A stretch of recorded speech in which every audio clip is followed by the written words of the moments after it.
నమస్తే. ప్రజెంట్ తెలంగాణలో నడుస్తున్నటువంటి అంశం కరెంటుకు సంబంధించినటువంటి ఒప్పందాలపైన ఛత్తీస్గఢ్ మరో పక్కన యాదాద్రి భద్రాద్రి సంబంధించినటువంటి పవర్ ప్లాంట్ నిర్మాణంలో అవకతవకలు జరిగినాయి అన్నటువంటి దీనిపైన ఒక కమిషన్ కూడా ప్రభుత్వం ఏర్పాటు చేయించింది. దాంట్లో ఎల్ నరసింహారెడ్డి గారు దీనికి చైర్మన్గా వహిస్తున్నటువంటి సందర్భంలో అప్పుడున్నటువంటి ప్రభుత్వంలో ముఖ్యమంత్రిగా కొనసాగినటువంటి కల్వకుంట్ల చంద్రశేఖరరావుకి ఈ నెల 15వ తేదీన విచారణకు హాజరు కావాలి, లేకపోయినట్లయితే మీరు లెటర్ రూపంలో సమాధానం చెప్పాలని చెప్పేసి ఆయనకు నోటీసులు కూడా గతంలో జారీ చేయడం జరిగింది. ఇదే సందర్భంలో నిన్న మాజీ ముఖ్యమంత్రి కల్వకుంట్ల చంద్రశేఖరరావు ఆ నోటీసులకి బదులిస్తూ ఈ విచారణ పనికిరానటువంటి ఈ విచారణ చేసేటువంటి అర్హత జస్టిస్ నరసింహారెడ్డికి లేదన్నటువంటి కొంత ఘాటైనటువంటి వ్యాఖ్యలను ఉచ్చరిస్తూ ఆయన రాసినటువంటి ఆ లేఖలో పేర్కొనడం జరిగింది. దీనిపైన మాట్లాడేటువంటి ప్రయత్నం చేద్దాం. మనతో పాటు బీసీ రాజ్యాధికార వేదికకు సంబంధించినటువంటి అధ్యక్షులు మరి సురేష్ గారితో కూడా మాట్లాడేటువంటి ప్రయత్నం చేద్దాం. మరో పక్కన చాలా మంది ఈ విషయం పైన అవగాహన ఉన్నటువంటి వాళ్ళతో కూడా మాట్లాడేటువంటి ప్రయత్నం అయితే చేద్దాం.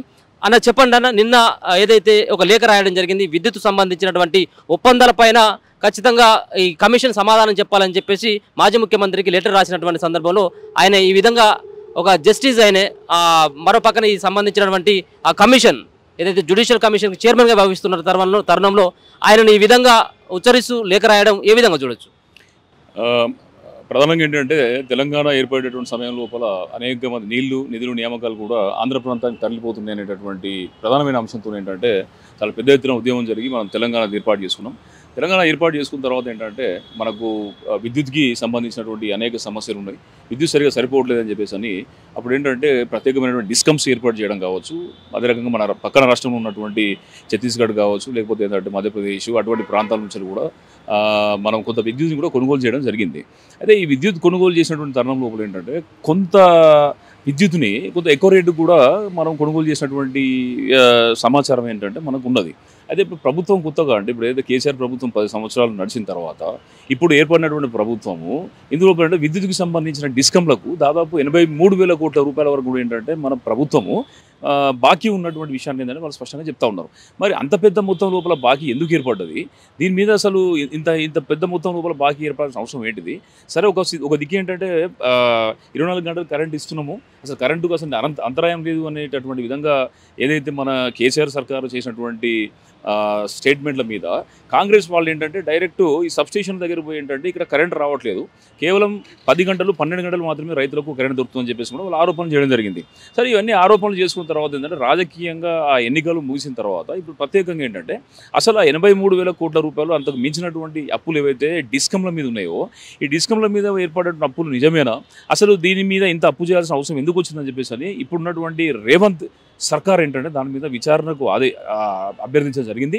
దానికి నరసింహారెడ్డి గారి ఒక కమిషన్ ఏదైతే జ్యుడిషియల్ కమిషను, ఇది న్యాయ వ్యవస్థ దీన్ని ప్రత్యేకంగా విచారణ చేయడం కోసం ఏర్పాటు చేసింది. అయితే కేసీఆర్ గారు ఏంటంటే కేసీఆర్ గారి యొక్క మొండితనం కావచ్చు, లేకపోతే ఏంటంటే ఒక అహంకారపూరితమైనటువంటి విధానం కూడా ఒకప్పుడు తెలంగాణ ఏర్పాటు కానీ తెలంగాణ తీసుకుని రావడం కానీ పరిపాలన చేసుకుని పనికొచ్చింది. కానీ జవాబుదారీతనం అనేది కేసీఆర్ గారు విస్మరిస్తున్నట్టు మాత్రం చాలా స్పష్టంగా అర్థమవుతుంది.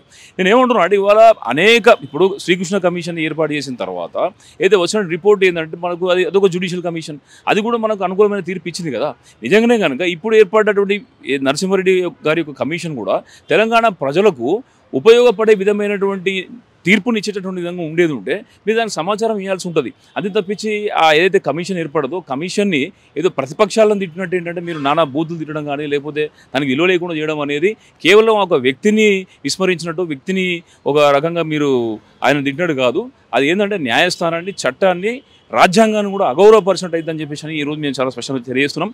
మీరేదైతే 14 పేజీల మీరేదో వాంగ్మూలం ఏది ఇచ్చారో అందులో ఏంటంటే ముమ్మాటి కూడా ఏంటంటే ఆ యొక్క కమిషన్ యొక్క నిర్ణయాన్ని, కమిషన్ ఏదైతే విచారణ చేపట్టడాన్ని మీరు విస్మరిస్తున్నారు, లేకపోతే వాటిని వ్యతిరేకిస్తున్నారు తప్పించి వాళ్ళు అడిగిన ప్రశ్నలకు మీరు సమాధానం చెప్పడానికి ఎందుకు ప్రయత్నం చేయట్లేదని చెప్పేసి కూడా మేము ఏదైతే మాజీ ముఖ్యమంత్రి కేసీఆర్ గారిని చాలా స్పష్టంగా అడుగుతున్నాం.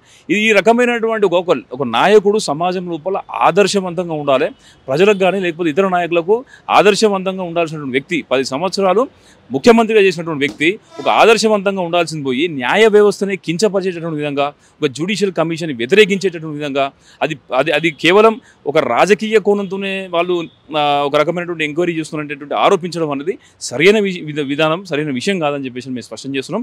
నిజంగానే కనుక ఏమన్నా భేదాభిప్రాయాలు ఉన్నా, లేకపోతే ఏదైనా వేరే ప్రత్యేకమైనటువంటి ఆలోచన ఉన్నా కూడా కేసీఆర్ గారు కమిషన్ ముందు హాజరు కావాలి. కమిషన్ ముందు హాజరై కమిషన్ ముందు ఆయన చెప్పదలుచుకున్న విషయాలు చెప్పాలి, వాటిని రికార్డ్ చేయాలి.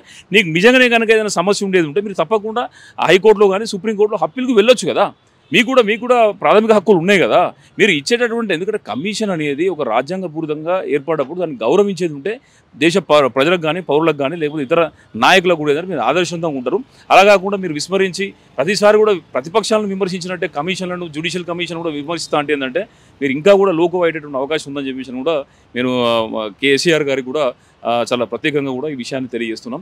దయచేసి ఏంటంటే మీరు నిజాయితీగా మెదిలేది ఉంటుంది, మీ దగ్గర నిజాయితీ ఉండేది ఉంటే తప్పకుండా కమిషన్కి మీరు ఎంక్వైరీ లోపల మీరు పాల్గొని వాళ్ళు అడిగిన సమాచారాన్ని ఇవ్వాల్సిందిగా మేము కోరుతున్నాం. ధన్యవాదాలు. ఎందుకోసం అని చెప్పేసి అసలు ఈ జ్యుడిషియల్ కమిషన్ ముంగట హాజరు కాకపోవడం, వాళ్ళు అడిగినటువంటి ప్రశ్నలకి కేసీఆర్ సమాధానం చెప్పకపోవడం, ఇదంతా చూసినట్టయితే నిజంగా కూడా వాళ్ళు ఏదైతే ప్రభుత్వం వేసినటువంటి కమిషన్ ఎందుకు వేయడం జరిగిందంటే ఇట్లా అక్రమాలు జరిగినాయి అన్నటువంటి ఆలోచనతో కూడా వాళ్ళు కమిషన్ ఏర్పాటు చేయడం జరిగింది అనుకోవచ్చు. ఈ విచారణను తప్పించుకోవడానికి ఒకవేళ కనుక విచారణకు హాజరైనటువంటి నేపథ్యంలో ఈ అక్రమాలు బయటపడతాయి అన్నటువంటి ఉద్దేశంతో తప్పించుకున్నటువంటి ప్రయత్నం చేస్తున్నాను అనుకోవచ్చు. ఇవన్నీ ఇప్పుడు ప్రవళిక విషయం లోపల ఆ రోజు ఆత్మహత్య జరిగింది, అమ్మాయి ఆత్మహత్య చేసుకున్నప్పుడు ఏంటంటే మమ్మల్ని కూడా పిలిచి విచారించినప్పుడు విచారించినంత మాత్రం ముద్దాయి గారు కదా. విచారణ అనేది ఏంటంటే ప్రాథమిక సమాచారం తీసుకోవడం కోసము ఏదైతే జ్యుడిషియల్ వ్యవస్థ కానీ, లేకపోతే పోలీస్ ఆఫీసర్లు కానీ ఆ యొక్క కార్యక్రమాన్ని చేపడతారు. అటువంటి సందర్భంలో మీరు ఇన్ఫర్మేషన్ ఇవ్వాల్సి వస్తుంది.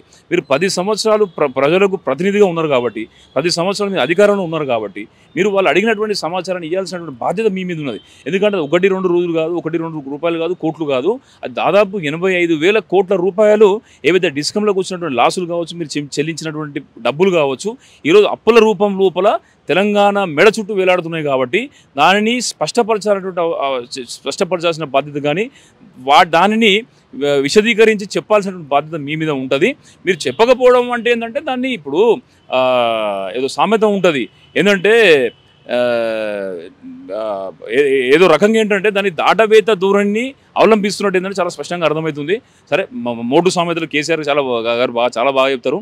మేము మోటు సామెతలు చెప్పాలని ఉన్నది కానీ బట్ ఇప్పుడు ఏంటంటే సందర్భం కాదు. బట్ ఏంటంటే తప్పకుండా వాళ్ళు ఒకవేళ కనుక సమాధానం చెప్పకపోయినా, దాన్ని విస్మరించినా, లేకపోతే దాన్ని వ్యతిరేకించినా కూడా ఏంటంటే ఆయన తప్పు చేసినట్టు ఒప్పుకునే పరిస్థితి ఉంటుంది. కాబట్టి వాళ్ళకి వీలైతే వాళ్ళు వెళ్ళి ఎంక్వైరీ కమిషన్కి ఏంటంటే తప్పకుండా ఇన్ఫర్మేషన్ ఇవ్వాల్సిందిగా కోరుతున్నాం. ఏదైతే విద్యుత్ సంబంధించినటువంటి స్కామ్లో అవకతవకలు పాల్పడ్డాయి అన్నటువంటి దానిపైన కమిషన్ ఏర్పాటు చేయడం జరిగింది. దీనికి కేసీఆర్ నేను రాను, ఈ కమిషన్ పనికిరానటువంటి కమిషన్ అని చెప్పి చేసినటువంటి ఒక ఉత్తరాన్ని కూడా మనం చూసుకోవడం జరిగింది. దీన్ని ఏ విధంగా చూస్తారు మీరు? ఆయన కొడుకు అసెంబ్లీలో మాట్లాడాడు కేటీఆర్ గారు.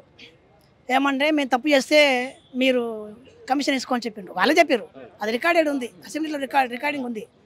తప్పు చేయనప్పుడు కమిషన్ ముందు పోవడానికి నీకు ఇబ్బంది ఏముంది? తర్వాత రాజ్యాంగానికి లోపడే కదా 10 ఏళ్ళు నువ్వు ముఖ్యమంత్రిగా ఉన్నావు, నీవు కానీ, నీ కొడుకు కానీ, నీ అల్లుండు కానీ మొత్తం. మరి రాజ్యాంగం మీద గౌరవం ఉంటే పనికిరాంది ఎట్లా అంటావు? కాబట్టి ఇది ఖచ్చితంగా రాజ్యాంగాన్ని ఉల్లంఘన. ఆయన మీద రాజద్రోహం కేసు పెట్టాల్సిందే.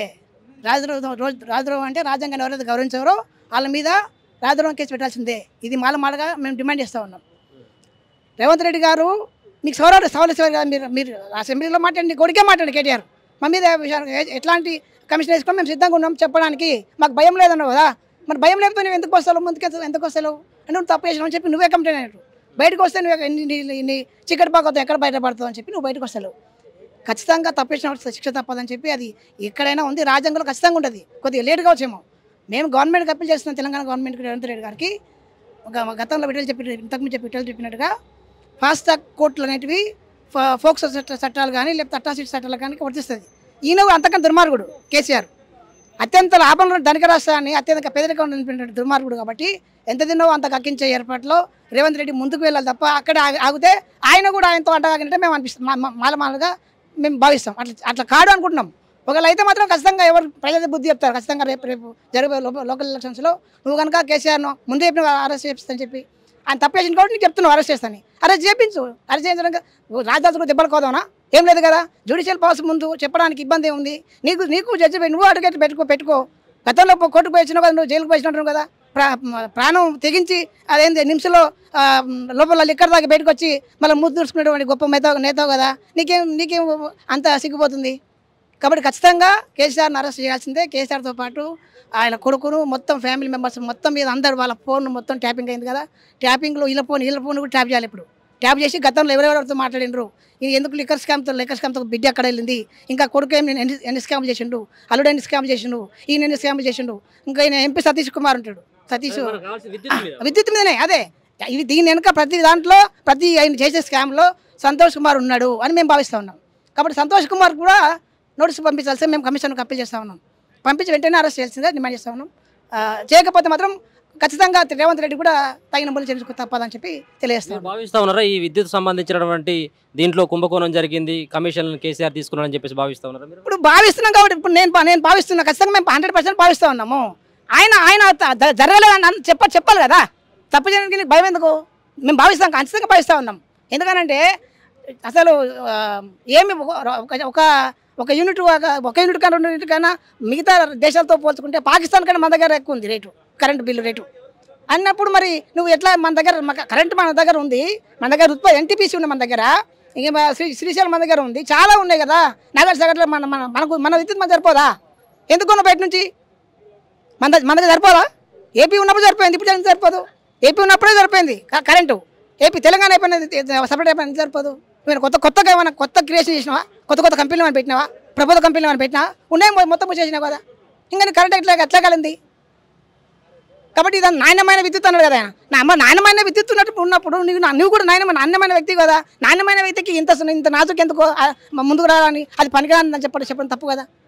ఒక చీఫ్ జస్టిస్ ఆయన రిటైర్డ్ ఐఏఎస్ ఆఫీసర్ కమిషన్ పెట్టినప్పుడు ఆయన ముందు నీకు నిర్మాపం నిజాయితీ ఉన్నప్పుడు ఎట్లయినా నీకు నికాసైనా మంచివి కదా, నిస్వార్థంగా పనిచేసినావు తెలంగాణ కోసం, ఉద్యమం కోసం. ఇప్పుడు నీకు భయపడుతున్నావు.